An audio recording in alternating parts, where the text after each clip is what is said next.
बिस्मिल्लाहिर्रहमानिर्रहीम। मज़दूर साथियों अस्सलाम वालेकुम। ये है मज़दूर दुनिया और मैं हूँ डॉक्टर जावेद गिल।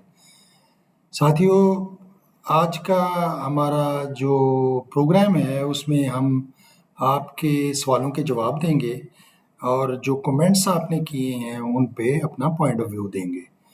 तो मैंने काफ़ी देखा कि कौन-कौन से दोस्तों ने हमें सवाल किए हैं, तो बड़े अच्छे-अच्छे सवाल हैं और चूँकि वक़्त हमारे पास कम है, तो वक़्त की कमी को देखते हुए हमने कुछ ऐसे सवाल जो कि रिपीट हुए हैं और फिर जिन पे हमारे व्यूज़ ज़्यादा ज़रूरी हैं, उन पे हम बात करना चाहेंगे। और हमने आज तक कोई 4 प्रोग्राम किए हैं, उसमें एक तो तारफ़ी था, जबकि 2 प्रोग्राम हमारे मिनिमम वेज पे थे और 1 चाइल्ड लेबर पे था। तो जिन लोगों ने साथियों ने मज़दूर भाइयों और बहनों ने हमें जो है उसमें उनका तावन रहा है और उन्होंने हमें काफ़ी अच्छे कमेंट्स दिए हैं। हम उनके शुक्रगुज़ार भी हैं और हम ये भी चाहते हैं कि वो तनकीदी जायज़ा भी लें हमारे काम का और हमें बताएँ कि कहाँ-कहाँ ख़ामी है और कौन-कौन सी उनको मालूमात दरकार हैं, ताकि हम भी एफ़र्ट करें और उनके लिए हम कोशिश करें कि अच्छी उनकी जो जिस एरिया में उनकी डिमांड है, जहाँ-जहाँ उनको ज़रूरत है कैपेसिटी बिल्डिंग की, हम उस पे उनको अपने जो ख़यालात हैं या अपना जो नॉलेज है उसके ज़रिए उनकी आगाही करें। तो अभी जो सवाल मैंने चुने हैं, उसमें से एक तो ये है कि दोस्तों ने पूछा है कि मेरे नज़दीक मिनिमम वेज को किस तरह फ़िक्स होना चाहिए? मेरे नज़दीक तो मैंने इस पे काफ़ी स्टडी भी है और चूँकि मेरी मास्टर है एम्प्लॉयमेंट एंड लेबर स्टडीज़ में और नीदरलैंड से, और उसमें हमने थ्योरी काफ़ी पढ़ी। तो मैं तो बेसिकली बिलीव करता हूँ कि जो ट्राइपार्टाइट मैकेनिज़्म है, जिसके तहत मिनिमम वेजेस बोर्ड बनता है और वो बोर्ड जो है उसको वो ऑथोराइज़्ड हो, ऑटोनमस हो और उसके पास रिसोर्सेज़ हों और ऐसे रिसोर्सेज़ जो कि रिसर्च और डेवलपमेंट के लिए हों और वो वर्कर्स की जो वेजेस का तयन है या उसकी रिकमेंडेशन जब तैयार करे, तो उसमें कोशिश करे कि रिसर्च हो। वो अगर उनके पास उतने रिसोर्सेज नहीं है रिसर्च के लिए, तो यूनिवर्सिटीज़ या रिसर्च इंस्टीट्यूशंस की हेल्प लेकर वेजेस के इश्यूज़ पे मुख्तलिफ सेक्टर्स में वो रिसर्च करवाए। वर्कर्स की जो लिविंग कास्ट है, जो इन्फ्लेशन का रेट है, या इसी तरह वर्कर्स की जो ज़रूरियात हैं उनके मुताबिक उनकी उजरत जो है वो कितनी होनी चाहिए, उसको देखे। तो वो देख के फिर उसके बाद ये रिसर्च होती रहनी चाहिए, कंटिन्यूस प्रोसेस हो और वो जो रिसर्च की रिकमेंडेशन आए उसको बोर्ड की ट्राइपार्टाइट बोर्ड जो है उसकी मीटिंग्स में उसको डिस्कस करें। और सेकेंडली बोर्ड में जो रिप्रेजेंटेशन है उसको थोड़ा सा स्ट्रेंथन किया जाए, वर्कर्स के नुमाइंदे, एम्प्लॉयर के नुमाइंदे और गवर्नमेंट के नुमाइंदे वो एक तो रेलिवेंट हो। एक ये है कि जो ट्राइपार्टिज्म है उसकी रियल स्पिरिट में ज़्यादा नुमाइंदगी हो, यानी एक-एक मेंबर लेके उसको ना किया जाए मुख्तलिफ एरिया से, जिस तरह साउदर्न पंजाब है, सेंट्रल पंजाब है, या इसी तरह केपी में एरियाज़ होंगे, सिंध में अर्बन रूरल होंगे, तो वो वहाँ से, या बलूचिस्तान में भी इसी तरह है, तो वो सर्टेन एरिया को रिकमेंड करें, सेक्टर्स को रिकमेंड करें और वो लोगों की जो बेसिक नीड्स हैं वर्कर्स की उसको देखते हुए वो लोग रिसर्च की बेसिस पे उस पे अपनी इनपुट दें और फिर उस इनपुट को आप अगर ब्रॉडर लेवल पे कंसल्टेशन हो सकती है तो उस कंसल्टेशन में भी लेके आएँ और उसमें सिविल सोसाइटी को आप इनवाइट कर सकते हैं और जो इस एरिया में, लेबर के एरिया में या अदरवाइज़ जो काम करने वाले हैं रिसर्चर, उनको आप शामिल कर सकते हैं और उनकी इनपुट ले सकते हैं। अब मेयरली अगर हम देखें कि सिंपल आप इन्फ्लेशन के रेट को देखकर कर दें तो वो मुनासिब नहीं है।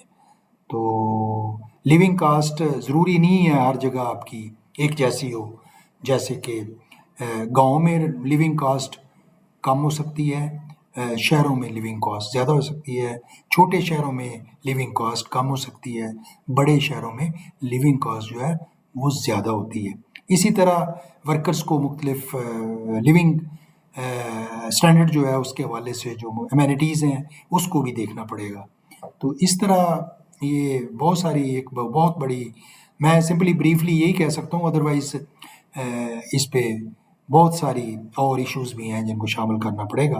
तो फ़िलहाल मैं समझता हूँ कि आप इतना ही काफ़ी है कि रिसर्च हो, उसके बाद रिसर्च की फाइंडिंग्स हों, उनको हम बोर्ड में जो कि ट्रू नेचर में रिप्रेजेंट करे वर्कर्स को, एम्प्लॉयर्स को, और गवर्नमेंट की नॉमिनेशन तो होती है, उसमें प्रेजेंट करें और उसकी जो रिकमेंडेशन हो उसकी लाइट में आगे बढ़ें। और जब रिकमेंडेशन आ जाए, ड्राफ्ट नोटिफिकेशन तैयार हो, तो उसको मैं समझता हूँ कि आप ब्रॉडर लेवल की जो कंसल्टेशन है उसमें भी लेके आएँ।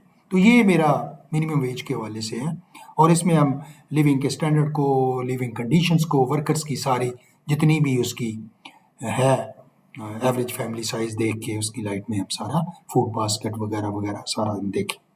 तो मैं समझता हूँ इतना काफ़ी है। अगर मज़ीद किसी को इसमें कोई इनपुट की ज़रूरत है, एक्सप्लेनेशन की ज़रूरत है, तो हम इंशाल्लाह नेक्स्ट प्रोग्राम में हम इसको वाज़े कर देंगे।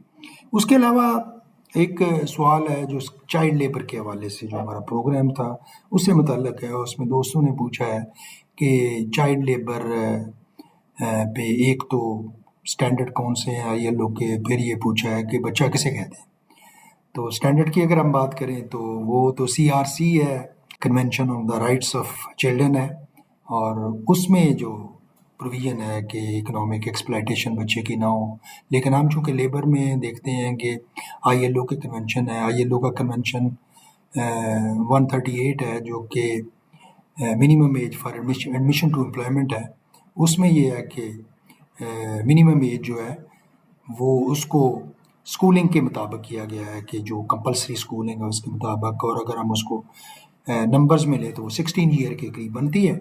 तो उसमें डेवलपिंग कंट्रीज़ को इजाज़त है कि वो 2 साल उसको रिड्यूस करके 14 साल उसको कर सकते हैं। लेकिन जूँ उनके जो मीन्स हैं एजुकेशन के वो इम्प्रूव होंगे तो वो उसको ग्रेजुअली भी इम्प्रूव करेंगे। तो ये है। पाकिस्तान ने जब रेटिफिकेशन की 138 की तो उसमें हमने मिनिमम एज जो है वो 14 साल दी है। हमारे कॉन्स्टिट्यूशन में भी 14 साल है, और इसी तरह सूबों के लॉज जो हैं उसमें भी 14 साल बच्चे की एज है। तो पंजाब में उसकी 15 साल है, जो the Punjab restriction on employment of children act है उसमें 15 साल है। तो ये है एज के हवाले से बात। तो बाकी एडोलेसेंट का पूछा उन्होंने कि वो किन किन शोबों में उनको काम, तो जो ये लाज जो हैं सूबों के लाज हैं, फेडरल पे ICT में इस्लामाबाद का वो ला है। इसी तरह अगर माजी में हम जाए तो 1991 का ला है। तो उन सारे लाज में ये था कि जो 1991 को छोड़कर बाकी जो लाज हैं अब जो 18वीं तरमीम के बाद हैं उनमें ये है कि 14 साल या पंजाब की सूरत में 15 साल का पर्सन जो है वो कोई भी काम नहीं कर सकता, यानी चाइल्ड लेबर प्रोहिबिटेड है। तो उसके अलावा जो काम ऐसे हैं कि मसलन कई सूबों में लाज में जो है वो लाइट वर्क के हवाले से जो भी प्रोविज़न है उसमें जो कन्वेंशन 138 है उसमें भी प्रोविज़न है लाइट वर्क की। तो लाइट वर्क के बारे में भी लॉ जो है उसको कवर करते हैं। जो एडोलेसेंट के हवाले से worst form of child labour है, एडोलेसेंट उसमें काम नहीं कर सकता, हैज़र्डस वर्क जो है। और इसमें ILO का कन्वेंशन जो है 182 है, और वो जो है वो वर्स्ट फॉर्म को डील करता है, और उसमें हैज़र्डस फॉर्म भी है। तो ये जो सूबों के लाज हैं जो 18वीं तरमीम के बाद हैं, तो वो उसमें सारे लाज में तो वो 38 के करीब ऑक्यूपेशन और प्रोफेशन है जो कि शेड्यूल में लगे हुए हैं। उसमें ये है कि वो एडोलेसेंट काम नहीं कर सकता। एडोलेसेंट का मतलब ये है कि दूसरे सूबे की सूरत में 14 साल से लेकर 18 साल की उम्र का बंदा जो है, और पंजाब जो है वो यहाँ पे 15 साल से लेकर 18 साल का जो 18 साल से कम उम्र तक जो पर्सन है वो एडोलेसेंट है।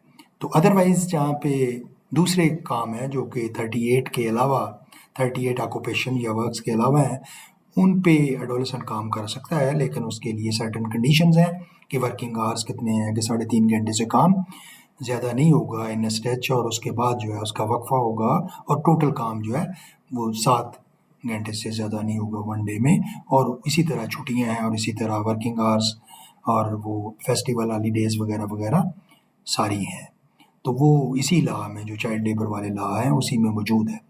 तो अभी पंजाब ने इसमें लास्ट टाइम जो ILO की सपोर्ट से जो हैज़ार्डस फॉर्म ऑफ वर्क या शेड्यूल ऑफ द लॉ है उसको रिवाइज़ किया है, लेकिन वो नोटिफिकेशन अभी तक नहीं हुआ। तो वो किया मैंने ही था। तो उसमें अब 46 के करीब ऑक्यूपेशन और प्रोफेशन है। उस लॉ में तो नोटिफाई नहीं हुआ, लेकिन अभी जो लेबर कोड में जो इन्होंने दे रहे हैं उसमें वो 46 हैं, प्लस उन्होंने डोमेस्टिक वर्क को उसमें ऐड कर दिए। तो ये जनरली बातें हैं जो कि जो सवाल आपने 3-4 पूछे थे उनके जवाबात हैं। तो बाकी जो आप कमेंट्स करेंगे, सवाल पूछते रहेंगे, हम उस पे बात करते रहेंगे और इंशाल्लाह आपकी ये बेलौस खिदमत जारी रहेगी। हमारी आपसे यही रिक्वेस्ट है कि आप हमारे चैनल को सपोर्ट करते रहें और इसको आप लाइक भी करें और इसको सब्सक्राइब भी करें, ताकि आप हमारा प्रोग्राम जो भी होगा, जो भी इंफॉर्मेशन होगी आप तक पहुंचती रहे और आप जो है इसमें अपडेट होते रहें। तो खुदा हाफ़िज़। Thank you very much.